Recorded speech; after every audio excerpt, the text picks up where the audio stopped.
मैं मेरे 22 साल की नौकरी में कभी गनमैन लेके नहीं चला। अगर इतने ये दाऊद इब्राहिम या अबू सलेम या जो भी हैं, अगर इतने ये खूंखार हैं तो मारे ना गोली, कौन रोक रहा है आपका वो बयान है ना, पूरे हरियाणा में चलता है कि वह जो बदमाश होंगे ना, जो अपराधी होंगे, वो दादरी की सीमा में प्रवेश नहीं कर पाएंगे, मैं देखिए। लक्ष्मण रेखा खींच दूंगा। हर जगह आपका बयान वायरल हो हाँ, रहा है। ये दादरी में तो बेचारे कुछ भी बदमाश नहीं है, छोटे भैया बदमाश है।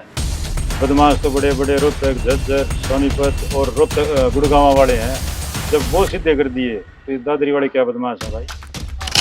किसान संगठनों की नाराजगी, खाप पंचायतों की नाराजगी, या फिर जो आपकी पार्टी के जो और भी अन्य नेता थे जो देखिए। टिकट के इच्छुक थे, हाँ, वो टिकट मांग रहे थे, कुछ लोगों ने निर्दलीय पर्चा भरकर निर्चुनाव लड़ रहे, क्या इन सब की नाराजगी आपको तंग नहीं करेगी? मैं आपके चैनल के माध्यम से ये वादा करता हूँ दादरी की जनता से कि मेरे पिताजी से ज़्यादा पब्लिक के बीच में रहूँगा, और नहीं रहूँगा तो 29 में जूत मार दियो मेरा।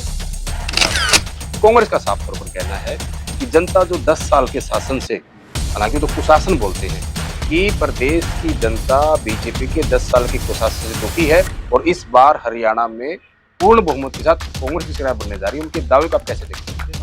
आप दादरी हल्के में जाइए, कोई घर ऐसा नहीं मिलेगा दादरी हल्के के अंदर, कोई व्यक्ति ऐसा नहीं मिलेगा जो ये ना कहे कि सतपाल सांगवान मेरे को नहीं जानता। सारे आपको ये कहने वाले मिलेंगे हमारा घर आया भाई, हमारा घर ना आया था, सारे हमारा घर ना हो गया। सागवान साहब बहुत दफा कहते थे कि बंसीलाल जी उनको प्यार से बुलडोजर कहते थे। बिल्कुल तो बिल्कुल। अब जो बुलडोजर का जो बेटा है सुनील सागवान, यानी कि अपडेट वर्जन है ना, युवा जोशीला, तो मतलब बुलडोजर का जो अपडेट वर्जन है, तो जो अन्य लोगों की जो कहीं ना कहीं सोच है राजनीतिक, क्या उनसे आगे बढ़कर आज के अनुसार काम करने में सक्षम है? मैं बुलडोजर से दूंगा बदमाशों के लिए, बदमाश को दादरी में नहीं रहने दूंगा। जैसे बुलडोजर रगड़ देता है ना, वैसे बदमाशों को रगड़ दूंगा भैया। दादरी के अंदर बदमाश नाम की कोई चीज नहीं है। जिसके मनीषा सागवान कहती है, तो इस बात में दादरी की जनता मतलब क्या सोचे? एक तरफ उनके साथ भी है वो, और वही उनके वो तो खिलाफ भी बोल रही है। देखिए, वो तो सोमवीर सांगवान जी जो हमारे खाप के प्रधान है, वो ही ज्यादा बेहतर बता पाएंगे। उसमें मैं तो क्या कह सकता हूँ कि वो उनके साथ भी रह रहे हैं, जिनके साथ है वो उनकी बुराई भी कर रही है। मैं तो बुराई नहीं करता, मेरे खाप के प्रधान है, मैं तो बार बार कहता हूँ मैं उनकी कोई बुराई नहीं करता।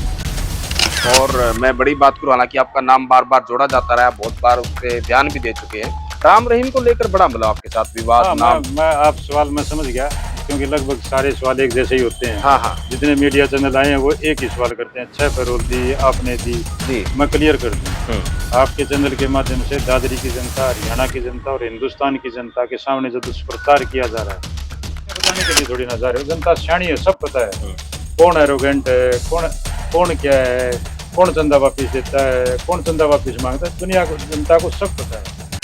दोस्तों नमस्कार, मैं हूं सुरेंद्र नैन और इस वक्त हम दादरी में हैं, और मेरे साथ आप सबके जो है चाहने वाले और बड़ा जाना माना चेहरा है, बीजेपी के चरखी दादरी से उम्मीदवार सुनील सागवान जी हैं।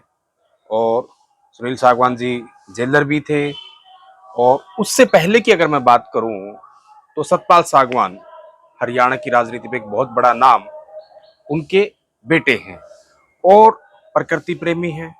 ऐसी बहुत सारी चीजें हैं जो कहीं ना कहीं सुनील सागवान को भाईचारे के साथ, आम लोगों के साथ जो है वो कनेक्ट करती है। और एक बड़ी बात और इनको लेकर, आमतौर पर कहीं ना कहीं लोगों के जहन में एक चीज होती है कि जो पॉलिटिशियन होते हैं ना, ये अपने बच्चों को कहीं ना कहीं सेना में नहीं भेजते, आर्मी में नहीं भेजते। लेकिन ये बात सागवान परिवार की अगर मैं बात करूं तो सुनील सागवान जी के दो बच्चे हैं और दोनों के दोनों बच्चे ही सेना में है, आर्मी में है। ये अपने आप में एक बड़ी बात है, क्योंकि लोग कहीं ना कहीं उदाहरण देते हैं कि जो ये राजनेता लोग होते हैं ना, ये अपने बच्चों को बॉर्डर पर नहीं भेजते। तो कहीं ना कहीं ऐसी सोच क्यों है, किस तरीके के इनके विचार हैं, और आखिर समय है चुनाव का, और इनके सामने तमाम जो है अलग अलग पार्टियों के कैंडिडेट भी हैं, तो खुलकर बातचीत करेंगे। तो सागवान साहब बहुत बहुत स्वागत है आपका। नमस्कार जी नैन साहब। जी अच्छा, जिस तरीके से करीब 22-23 साल का आपका तजुर्बा एज ए जेलर, वहाँ सेवाएं आपने दी, और एक अधिकारी का सरकार चलाने में या विभाग चलाने में, महकमा चलाने में, वो तजुर्बा आपका सारा का सारा है। मैं राजनीति की बात करूं, राजनीति में भी कोई आप नए नहीं हैं, क्योंकि आपके फादर साहब विधायक रहे, मंत्री रहे, तो सारा का सारा तजुर्बा वो आपका है, क्योंकि वो चुनाव लड़ते थे, तो जाहिर सी बात है आपका भी बहुत बड़ा योगदान उसमें रहता था। लेकिन इस बार लोगों की इच्छा जो थी कि सुनील सागवान जो हैं वो खुद मैदान में आए, खुद चुनाव लड़े, तो नौकरी से आपने इस्तीफा दिया और कहीं न कहीं भारतीय जनता पार्टी की टिकट लेकर आप लोगों के बीच में हैं। लोगों से जब आप मिलने जाते हैं, क्या कुछ लोगों का रुझान है, क्या कुछ लोग कहते हैं?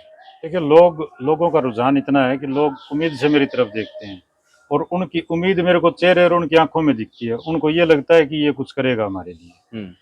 सारी पार्टियां अपना अपना घोषणा पत्र जारी करती है प्रदेश स्तर का, कि भाई अगर हम सत्ता में आए तो प्रदेश में हम ये करेंगे, जो भी होता है। मैंने अपना घोषणा पत्र, शायद हरियाणा की हिस्ट्री में पहली बार किसी भी कैंडिडेट ने अपना घोषणा पत्र पहली बार लेके आई है जी। मेरे कई रिटायर्ड IAS दोस्त थे, HCS दोस्त थे, उनकी मैंने टीम बनाई, कमेटी बनाई, उनसे पूछा, मैंने पॉइंट मैंने दिए, वो भैया ये बताओ कि ये जो पॉइंट है ये मैं पूरे कर पाऊंगा या नहीं कर पाऊंगा, फिजिबल है या नॉन फिजिबल है। ठीक है, तो उन्होंने 15 दिन लगाए मेरे घोषणा पत्र पर। जो उनके समझ में आई उन्होंने बताई, जो उनके समझ में नहीं आई उन्होंने चंडीगढ़ बात की अपने कुलीग से, साथियों से। ठीक है, तो उन्होंने ये कहा कि ये पॉइंट है जो कि एक MLA मुख्यमंत्री से बात करेगा तो ये चीजें संभव हैं। मैंने अपना घोषणा पत्र जारी किया है। हाँ, ये अपने एक बड़ी बात है, क्योंकि कहने की जो पार्टियां हैं वो अपना मैनिफेस्टो जारी करती है। आपकी पार्टी ने मैनिफेस्टो जारी किया है, मैं कांग्रेस की बात करूं, यहाँ पे तमाम पार्टियों की बात करूं, लेकिन ऐसा पहले सुनने को नहीं मिलता कि कहीं न कहीं जो उम्मीदवार हैं वो खुद अपने विधानसभा के लिहाज से अपना एक मैनिफेस्टो जो है वो आपने जारी किया, और रिसर्च जैसे आपने बताया उसके बारे में। तो सुनील सागवान जो हैं लोगों के चहेते हैं, जैसे मैंने बताया, लेकिन ये चहेते उसमें आपके फादर साहब की भी खूबी रही है, उसमें जो आपका नेचर रहा है एज ए जेलर, और एज ए आप सबके मिलने जुलने वाले हैं, लेकिन पॉलिटिशियन के तौर पर जो है ऐसा मतलब क्या नायाब आपके दिमाग में है, आपके जहन में है? क्योंकि और भी जो नेता लोग हैं सभी के सभी यही दावा करते हैं कि हमें मौका दो, हम विकास कराएंगे। भाई सुनील सागवान उनमें अलग क्यों है? जो आपका मैनिफेस्टो है वो अलग क्यों? मैं वही तो बता रहा हूँ ना, जो मैं परंपरागत राजनीति को चेंज करना चाहता हूँ।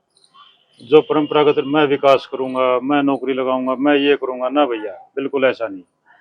विकास क्या करोगे? पब्लिक पूछती नहीं नेता से, पब्लिक ये सोचती है कि नेता नाराज हो जाएगा पूछेंगे तो। मैंने अपना मैनिफेस्टो जारी किया जिसके अंदर CCI का, जो कि सबसे बड़ी समस्या है दादरी के अंदर, 95 से 30 साल से तो मैं देखता रहा हूँ, CCI की जो फैक्ट्री है वो बंद पड़ी है। उसका समाधान करवाऊंगा, उसमें इंडस्ट्रियल एरिया खुलवाऊंगा जिससे युवाओं को रोजगार मिलेगा। एक हमारे यहाँ किसान मॉडल स्कूल है, एक अगर आप रिसर्च उसमें गूगल पे सर्च करेंगे AFPI, armed forces preparation institute, वो मैं किसान मॉडल स्कूल के जिसमें 70 क्लासरूम है उसके अंदर खुलवाऊंगा। उसके अंदर क्या होगा, 9th में एडमिशन लेंगे, 9th 10th +1 +2 4 साल वो NDA की तैयारी करवाएंगे, साथ के साथ +2 भी करवाएंगे, साथ के साथ NDA की भी तैयारी करवाएंगे। मैं दादरी की जनता से वादा करता हूँ, जिस दिन वो खुल जाएगा मैं खुलवाऊंगा, उस दिन आप रिजल्ट देखना। यहाँ आर्मी ऑफिसर्स की भरमार होगी, हमारे बच्चे आर्मी में जाएंगे और बेरोजगारी खत्म होगी। जिस दिन CCI का समाधान हो गया, अलग अलग फैक्ट्रियाँ आएंगी, युवाओं को रोजगार मिलेगा, सारी चीज होंगी। एक दादरी का बाईपास का समस्या है, यहाँ हमारे क्रेशर जोन है, सारी ओवरलोडेड व्हीकल शहर के अंदर से जाती हैं, शहर के पास से जाती हैं, छोटा बाईपास है। झज्जर से जो लुहारू झुंझुनू तक जो रोड है जिसकी मात्र घोषणाएं हुई है, मैं उस दादरी शहर का वो 4 लेन रोड बनवा के कंप्लीट दादरी का 4 लेन बनाऊंगा जी। चौथा मेन पॉइंट, ये अपना क्रेशर जोन है, उसको उद्योग का दर्जा दिलवाऊंगा। और बहुत से काम है, एक ड्रेन है हमारे इलाके में, बहुत से पानी की समस्या है, सेम की समस्या है, बोंद से लेके रावड़दी तक, रावड़दी से लेके सतगामा होती हुई इमलोटा से ट्रेन नंबर 8 है। सबसे ज्यादा फायदा उसको किसानों को होगा, एक तो सेम की समस्या खत्म हो जाएगी, दूसरी जब किसान को पानी की जरूरत होगी तो उस ड्रेन में से पानी निकाल के अपनी खेती कर सकते हैं, उसका दोहरा फायदा होगा। ठीक है, और भी बहुत से पॉइंट ठीक है, ये बड़ी अच्छी आपने बात की, क्योंकि चुनाव के दौरान ना नेता लोग बड़े बड़े वादे दावे करते हैं, मैंने पॉइंट दिए, लेकिन आपने बकायदा वो चीजें रिसर्च करके कि दादरी में इन चीजों की आवश्यकता है, और जो जिनकी मांग, जिनकी डिमांड लंबे समय से है, अगर आपको दादरी की जनता मौका देती है तो कहीं ना कहीं उनका पूरा कराने का काम करेंगे। इस तरह के सारे प्रोजेक्ट में जो मैंने पॉइंट बताए और 8-10 पॉइंट है, इन सारे प्रोजेक्ट में जो मेरी कमेटी बनाई थी मेरे दोस्तों की, उन्होंने कहा था कि 2.5 से 3 हजार करोड़ में ये सारी चीज पूरी हो जाएंगी, और 2.5 से 3 हजार करोड़ 5 साल की योजना में सरकार पैसे देती है। तो क्यों ना वो 2,500-3,000 करोड़ इन चीजों में लगाया जाए। अच्छा, जब हम लोगों से बात करते हैं सागवान साहब, तो कहीं ना कहीं इस तरीके की बात भी करते हैं, क्योंकि ये आपके फादर साहब का और आपका जुड़ाव ही है कि जो चाहने वाले हैं वो ये भी कहते हैं कि सागवान साहब कैसे चल जीतेंगे गया, तो वो कहीं ना कहीं जो कैसे है चल गया। तो मंत्री बनेंगे। लेकिन मैं बात करूं, वैसे तो आपके सामने बहुत सारे कैंडिडेट हैं, लेकिन मुख्य बीजेपी और कांग्रेस का मुकाबला पूरे हरियाणा में है। कहीं ना कहीं जिस तरीके से कांग्रेस ने मनीषा सांगवान को उतार रखा है, उनके साथ जो पूर्व विधायक है सोमवीर सांगवान, वो भी कहीं ना कहीं उनके साथ दिखाई दे रहे हैं। आपकी खाप के प्रधान भी है, उन्होंने नॉमिनेशन जब भरवाने गए थे नॉमिनेशन गया था, हाँ वो साथ गए थे। हाँ। तो जो ये बातचीत हुई तो उन्होंने कहा, देखिए वो कांग्रेसी नेता के तौर पर बयान दे रहे हैं, कांग्रेस में शामिल हो रहे हैं, एज ए पॉलिटिशियन बयान दे रहे हैं, लेकिन खाप के प्रधान होने के नाते मैं कहता हूँ इतना यक मेरा है सोमवीर सांगवान पर, इतना यक मनीषा का है। मैं आपके चैनल के माध्यम से रिक्वेस्ट करता हूँ कि खाप के प्रधान के हैसियत से वो उनके लिए मनीषा सांगवान भी बराबर है और सुनील सांगवान भी बराबर है। पॉलिटिकली वो जिस पार्टी में है वो उनकी मर्जी है। अच्छा, एक ये भी कहा जाता है, मैं मनीषा सांगवान का जैसे आप जिक्र कर रहे हैं, जैसे हम जाते हैं ना तो कहीं ना कहीं ठीक है, उन्होंने पीएचडी कर रखी है, डॉक्टर मनीषा सांगवान। और मैंने महिलाओं से भी बात की और भी लोगों से बात की कि उनका जो पति पत्नी है वो और उनके हस्बैंड, उनका जो नेचर है, जो व्यवहार है, वो कहीं ना कहीं एरोगेंट बताया जाता है कि लोगों से जुड़ाव, हालांकि अपना अपना तरीका होता है। और सुनील सांगवान का जो है भाई, कोई भी कुर्ता पकड़ के खींच लो, कोई भी हाथ पकड़ लो, आपके फादर साहब उनके साथ कोई भी कभी भी आ जाओ, है ना, कि पूछने की जरूरत नहीं है। कितना फायदा आपको इस चीज का मिलता है? देखिए मैं बताऊं, मैंने 30 साल में मेरे पिताजी की राजनीति से एक चीज सीखी है। 96 से लेकर 2019 तक 7 एमएलए रहे हैं दादरी के अंदर। पब्लिक में रहोगे तो पब्लिक आपको इज्जत देगी, मान देगी, सम्मान देगी। अगर आप पब्लिक को भूल जाओगे तो पब्लिक भी आपको भूलते हुए ज्यादा इंतजार नहीं करेगी। मेरे पिताजी आज 30 साल राजनीति में है। उम्र ज्यादा होने की वजह से वो इलेक्शन नहीं लड़ पाए, लेकिन अगर उम्र कम होती तो मेरे पिताजी को उतना ही प्यार मिलता जितना मेरे को मिल रहा है। मेहनत करते हैं हर, आप दादरी हल्के में जाइए, कोई घर ऐसा नहीं मिलेगा दादरी हल्के के अंदर, कोई व्यक्ति ऐसा नहीं मिलेगा जो ये ना कहे कि सतपाल सांगवान मेरे को नहीं जानता। सारे आपको ये कहने वाले मिलेंगे हमारा घर आया भाई, हमारा घर ना आया था, सारे हमारा घर ना हो जाए, मेरे को मिला था, फोन आया था। तो वो क्या है, वो जनता के बीच में रहे हैं, और ये मेरे लिए चैलेंज है। मैं आपके चैनल के माध्यम से ये वादा करता हूँ दादरी की जनता से कि मेरे पिताजी से ज्यादा पब्लिक के बीच में रहूंगा, और नहीं रहूंगा तो 29 में जो तुम्हारे दियो मेरा, ये मैं वादा करता हूँ। ये बहुत बड़ी बात आप कह रहे हैं। और सांगवान साहब, जब हम दादरी और भिवानी की बात करते हैं तो चौधरी बंसीलाल, उनका नाम जरूर आता है, उनकी विरासत, हालांकि अलग अलग नेता अलग अलग पार्टियों में हैं। मैं चाहे मनीषा सांगवान की बात करूँ या और भी अन्य लोगों की बात करूँ, वो कहीं ना कहीं उनका फोटो भी लगाते हैं और अपने आप को उनका अनुयायी भी बताते हैं। लेकिन खुद सांगवान साहब बहुत दफा कहते थे कि बंसीलाल जी उनको प्यार से बुलडोजर कहते थे। बिल्कुल तो बिल्कुल। अब जो बुलडोजर का जो बेटा है सुनील सांगवान, यानी कि अपडेट वर्जन है ना, युवा जोशीला, तो मतलब बुलडोजर का जो अपडेट वर्जन है, तो जो अन्य लोगों की जो कहीं ना कहीं सोच है राजनीतिक, क्या उनसे आगे बढ़कर आज के अनुसार काम करने में सक्षम है? देखिए, मेरे पिताजी को बुलडोजर चौधरी बंसीलाल कहते थे वजन ज्यादा होने के कारण। मैं बुलडोजर से दूंगा बदमाशों के लिए, बदमाश को दादरी में नहीं रहने दूंगा। जैसे बुलडोजर रगड़ देता है ना, वैसे बदमाशों को रगड़ दूंगा भैया। दादरी के अंदर बदमाश नाम की कोई चीज नहीं रहेगी। आपका तो तजुर्बा भी है, हाँ। क्योंकि आपने 22-23 साल मतलब बिल्कुल। जेलों में तो सारे के सारे वो आपराधिक तत्व जो हैं, उस तरह की श्रेणी के लोग जो वहां आते हैं। बिल्कुल बिल्कुल। और मैं बड़ी बात करूं, हालांकि आपका नाम बार बार जोड़ा जाता रहा, बहुत बार उस पे बयान भी दे चुके हैं। राम रहीम को लेकर बड़ा मतलब आपके साथ विवाद, हाँ, नाम। मैं आप सवाल मैं समझ गया, क्योंकि लगभग सारे सवाल एक जैसे ही होते हैं। हाँ हाँ जितने मीडिया चैनल आए हैं वो एक ही सवाल करते हैं, 6 पैरोल दी आपने दी जी। मैं क्लियर कर दूं आपके चैनल के माध्यम से। दादरी की जनता, हरियाणा की जनता और हिंदुस्तान की जनता के सामने जो दुष्प्रचार किया जा रहा है, पैरोल 2 तरीके की होती है। एक पैरोल इमरजेंसी पैरोल, जिसकी कंपिटेंट अथॉरिटी सुप्रीडेंट जेल होता है। एक पैरोल होती है रूटीन की पैरोल, जो 70 दिन की होती है साल में, उसकी कंपिटेंट अथॉरिटी होती है डिविजनल कमिश्नर। उसने 2019 में 2 इमरजेंसी पैरोल मांगी कि मेरी मदर एडमिट है और वो सीरियस बीमार है।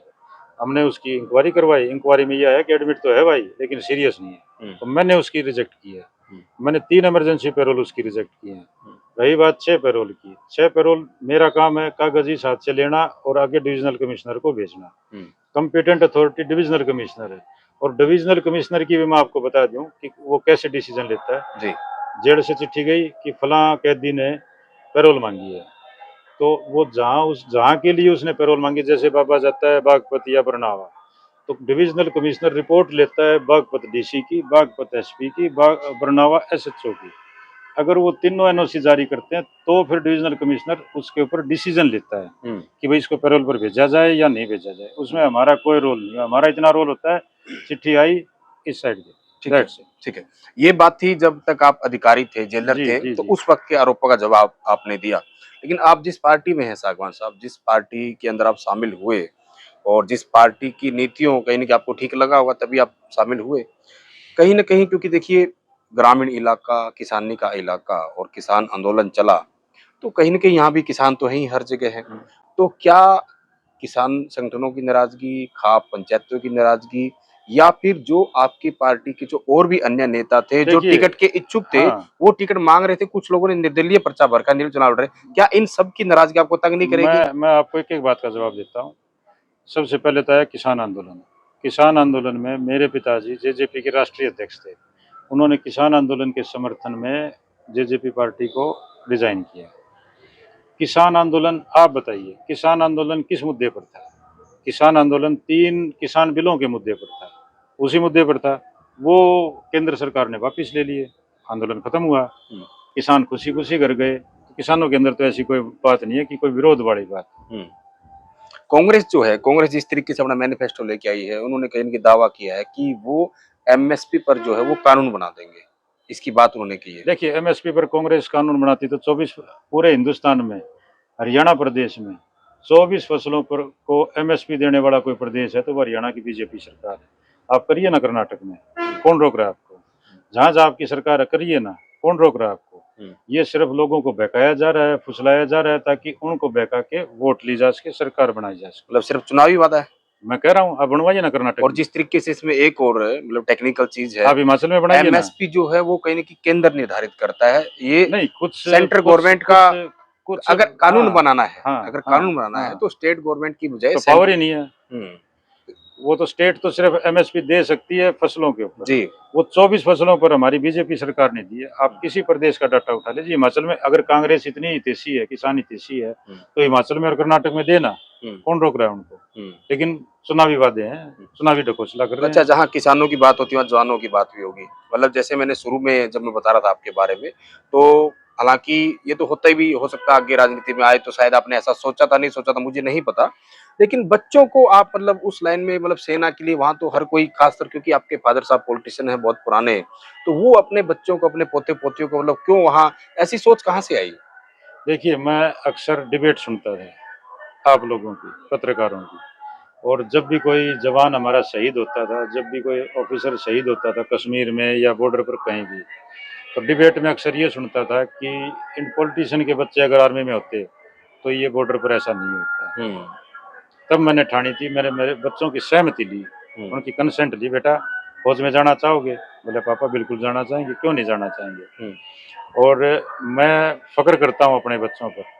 उन दोनों ने ट्रेनिंग करी। उन्होंने एक दिन भी ये नहीं कहा कि पापा मेरे से ट्रेनिंग नहीं हो रही, बड़ी हार्ड ट्रेनिंग है, मैं छोड़ के आ रहा हूँ। ये मैं मेरे बच्चों पर गर्व करता हूँ। बिल्कुल हार्ड से हार्ड ट्रेनिंग करी, बल्कि वो खड़े-खड़े मैं उनसे पूछता था, मैं भी कैसी ट्रेनिंग है? तुम्हारे से कोई पूछेगा, जैसे अब वो ज्वाइन कर गए, कमीशन हो लिए, जी। अब उनसे मान लो आपके बेटे ने टेस्ट क्लियर कर लिया, तो पूछेगा बेटा आके कि भाई ट्रेनिंग कैसी होती है? तो मैं तू याद रख ले कि ट्रेनिंग में क्या-क्या मेंटली आता है। तो उसने कहा कि पापा खड़े-खड़े सोना सीख लिया, भागते-भागते सोना सीख लिया, बैठे-बैठे सोना सीख लिया, जहाँ जगह मिल गई, कंकर है, रोड़ा है, पत्थर है, सड़क है, आराम से आज भी वो दरी बिछा के सोते हैं, चादर बिछा के सोते हैं नीचे। ठीक है, आपके सामने जो कांग्रेस के उम्मीदवार हैं, डॉक्टर मनीषा सांगवान, वो कहीं न कहीं लोगों के बीच जाती है तो इस तरह की बात कहती है कि जो समाज है ना, ये कहीं न कहीं महिला विरोधी है। ये नहीं चाहते कि महिला कोई आगे बढ़े, महिला कोई जीत कर आगे आए, लोगों के काम कराए। यानी कि सुनील सांगवान की क्या मानसिकता महिलाओं को लेकर? देखिए, भारतीय जनता पार्टी ने इस प्रदेश को, इस देश को राष्ट्रपति दिए, 2-2 राष्ट्रपति महिला दी हैं, प्रतिभा पाटिल जी और मुर्मू जी। वो कैसे कह सकते हैं कि बीजेपी महिला विरोधी है? मैंने मेरी बेटी को, कोई अपनी बेटी को भेज के तो दिखाए। वो अरुणाचल की पहाड़ियों में पोस्टिंग है, वो एक बार ऐसी टीडी ड्यूटी पर गई, टेम्परेरी ड्यूटी होती है पोस्ट पर, जहां वो पहली महिला अफसर थी। उस पोस्ट पर 1947 के बाद पहली ऐसी महिला अधिकारी थी जो जहां मेरी बेटी गई। हमारे सारे टीचर हैं, हमारे सारे हमारे घर में जितनी महिलाएं हैं, परिवार में, रिश्तेदारी में, तो अगर महिला विरोधी होते तो क्या उनको जॉब करने देते, क्या घर से बाहर निकालते?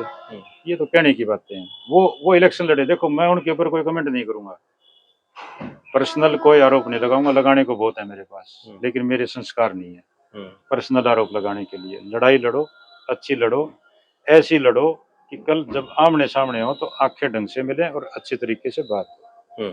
मैं नई राजनीति इसलिए कह रहा हूँ कि मैं नई राजनीति की शुरुआत करूंगा जिसमें वैर भाव द्वेष की कोई जगह नहीं हो। ठीक है, मैं सबको कहता हूँ भैया सीधे आओ, सीधे काम कराओ। ठीक है। अच्छा, जिस तरीके से सागवान साहब आप कहीं ना कहीं बीजेपी से जैसे चुनाव लड़ रहे हैं, और मैं नायब सेना की बात करूं या और भी अन्य बीजेपी के बड़े नेताओं की बात करूं, क्योंकि रैलियां का दौर है, लगातार आ रहे हैं, अमित शाह भी आए, नरेंद्र मोदी भी आए, कहीं ना कहीं लगातार दावा करेंगे तीसरी बार फिर हम बीजेपी की सरकार हरियाणा में बनाएंगे। लेकिन मैं कांग्रेस की बात करूं, कांग्रेस का साफ तौर पर कहना है कि जनता जो 10 साल के शासन से, हालांकि तो कुशासन बोलते हैं, कि प्रदेश की जनता बीजेपी के 10 साल के कुशासन से दुखी है और इस बार हरियाणा में पूर्ण बहुमत के साथ कांग्रेस की सरकार बनने जा रही है। उनके दावे को आप कैसे देखते हैं? देखिए, मेरे को पूरे प्रदेश की तो मैं कह नहीं पाऊंगा, क्योंकि पूरे प्रदेश में मैं पहले नौकरी करता था, नौकरी करते मेरे को टिकट मिलेगी छोड़ते ही, और मैं दादरी में आ गया। मैं दादरी की कह सकता हूँ, दादरी के अंदर ऐसी कोई एंटी इनकम्बेंसी ना भारतीय जनता पार्टी की है ना प्रदेश सरकार की है। यहाँ एंटी इनकम्बेंसी है तो कमजोर नुमाइंदगी की वजह से, जो कि हल्के की डिमांड, हल्के की मांग, हल्के की समस्या, हल्के की तकलीफ को सरकार तक नहीं पहुंचा पाए। ये एंटी इनकम्बेंसी उन लोगों की है। यही बात मनीषा सांगवान भी कहती है। मैं उनके कुछ बयान देख रहा था, हालांकि भले ही सोमवीर सागर उनके साथ हों, साथ पर्चा भरवाने गए हों, लेकिन जब पत्रकार सवाल करते हैं कि ये जो दादरी है पिछड़ा क्यों है, तो उन्होंने साफ तौर पर कहा कि जो यहाँ से विधायक जीत कर गया था, लोगों ने बनाया था, वो सक्षम नहीं था लोगों की बात उठाने में, आवाज उठाने में। ऐसी बात नहीं उठाई। क्या आप भी सहमत है? नहीं, मैं तो मानता हूँ ये बात कि ढंग से जो नुमाइंदगी थी वो कमजोर थी, वो ढंग से बात उठा नहीं पाए, ढंग से बात अपनी रख नहीं पाए, ढंग से अपना काम करवा नहीं पाए। दादरी की जनता मतलब क्या तो समझे? लंबा चौड़ा काम थोड़ी ना है यार। दादरी के अंदर 2-2.5 करोड़ का प्रोजेक्ट लिया हो, दादरी शहर तो चकाचक करेगी। क्या चाहिए उसके अंदर? सोमवीर सागवान तो कह रहे मैंने करोड़ रुपया लगा दिया। कहाँ है कहाँ? आज जगह जगह समस्या हो रही है। आज उनकी वजह से हमारे को सुनने को मिल रही है। मेरे को नहीं लगता। लेकिन जिस तरीके से मनीषा सागवान कहती है, तो इस बात में दादरी की जनता मतलब क्या सोचे? एक तरफ उनके साथ भी है वो, और वही उनके खिलाफ भी बोल रही है। वो तो सोमवीर सांगवान जी हमारे खाप के प्रधान है, वो ज्यादा बेहतर बता पाएंगे। उसमें मैं तो क्या कह सकता हूँ कि वो उनके साथ भी रह रहे हैं, जिनके साथ है वो उनकी बुराई भी कर रही है। मैं तो बुराई नहीं करता, मेरे खाप के प्रधान है। मैं तो बार बार कहता हूँ मैं उनकी कोई बुराई नहीं करूंगा। मैं मनीषा जी की भी बुराई नहीं करूंगा, मैं जेजेपी उम्मीदवार की बुराई नहीं करूंगा, मैं INLD उम्मीदवार की बुराई नहीं करूंगा, मैं आम आदमी पार्टी वाले की नहीं करूंगा, मैं किसी निर्दलीय की भी नहीं करूंगा। वो मेरा काम नहीं है। सीधी सी पॉजिटिव राजनीति करेंगे। मैं जीता, जनता ने मेरे को भरोसा जताया, मैं सत्ता में आया, तो मैं भैया ये काम करूंगा। वो लोग अपना मैनिफेस्टो जारी कर दें, कौन रोक रहा है उनको? ठीक है भाई, आप जनता के लिए किसी को गाली देने के लिए थोड़ी ना जा रहे हो, किसी की कमियां बताने के लिए थोड़ी ना जा रहे हो। जनता सियाणी है, सब पता है कौन एरोगेंट है, कौन क्या है, कौन चंदा वापिस देता है, कौन चंदा वापिस मांगता है। दुनिया को, जनता को सब पता है। लेकिन सागवान साहब, राजनीति में आप, लेकिन मैं किसी के बारे में अच्छी टिप्पणी, ये चीजें तो चलती राजनीति में। देखो, मैं राजनीति बदलाव करने आया हूँ, मैं यही कह रहा हूँ, मैं राजनीति को चेंज करने आया हूँ। तुम देखो, मेरा पूरा हरियाणा तो बस की बात है नहीं जी, लेकिन मैं दादरी की कोशिश करूंगा। आपका वो बयान है ना, पूरे हरियाणा में चलता है कि वह जो बदमाश होंगे ना, जो अपराधी होंगे वो दादरी की सीमा में प्रवेश नहीं कर पाएंगे, मैं लक्ष्मण रेखा खींच दूंगा। हर जगह आपका बयान वायरल हो रहा है। तो वो तो अच्छी बात है, बुरी बात है? अच्छी बात है। मैं ये कह रहा हूँ, मैंने 22.5 साल नौकरी की है। 22.5 साल, 2002 में मैंने महकमा ज्वाइन किया था, 2002 से लेकर 2024 आई। क्योंकि जेल महकमा आपको पता ही है कि बदमाशों के साथ ही डील करनी पड़ती है। मेरे को ये दादरी में तो बेचारे कुछ भी बदमाश नहीं है, छोटू भैया बदमाश है।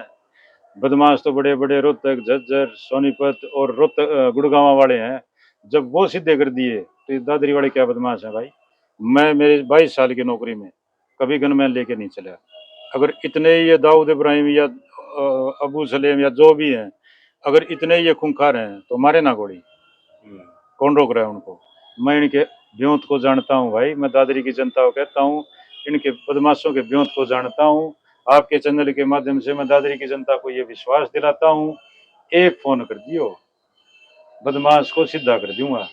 और जो बदमाश हैं, जो बदमाशी कर रहे हैं, वो सुन लें, या तो बदमाशी छोड़ दें या दादरी छोड़ दें। बिल्कुल। तो बहुत बहुत शुक्रिया सागवान साहब।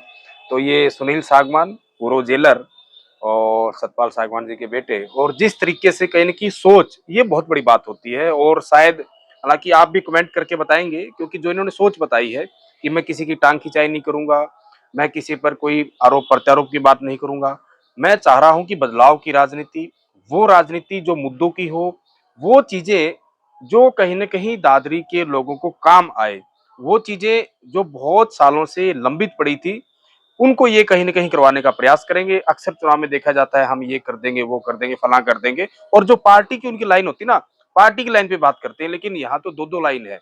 पार्टी की लाइन तो है ही, बेनिफिट है। सुनील सागवान ने जो है पूरा का पूरा रिसर्च करके दादरी के लिए जो रोड मैप बनाया है, और आप तो दादरी की जनता है, भली-भांति जानते हैं।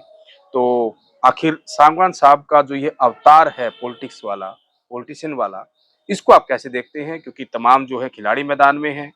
आखिर आपको क्या लगता है, इस बार दादरी से कौन विधायक बनने वाला है? खुलकर कमेंट करें और वीडियो को दबाकर शेयर करें।